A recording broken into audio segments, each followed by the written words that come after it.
তো হ্যালো বন্ধুরা, দেখো বারাসাতের কালী পুজো বিখ্যাত। তো আমরা কিন্তু সারা বছর ওয়েট করে থাকি বারাসাতের কালী পুজোটা দেখবো, উপভোগ করবো বলে। কলকাতা বনগাঁ যেরকম দুর্গা পুজোটা বিখ্যাত হয়, খুব সুন্দর হয়, আমাদের বারাসাতেও কিন্তু কালী পুজোটা খুব ভালো হয়। তো আমরা কিন্তু তিনজনে এই যে সেজেগুজে বেরিয়ে পড়েছিলাম। তো আমরা কিন্তু সুন্দরভাবে কালী পুজোটা কাটিয়েছি।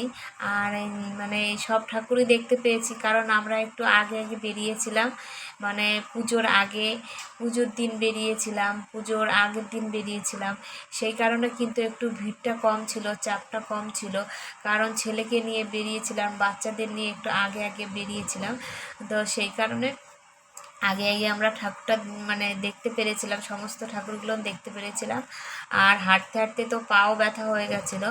আর ছেলেকে নিয়ে বাচ্চা মানুষ, ওকে নিয়ে তো সব ঠাকুর দেখেছি, তো প্রচুর কষ্ট হয়ে গেছিলো।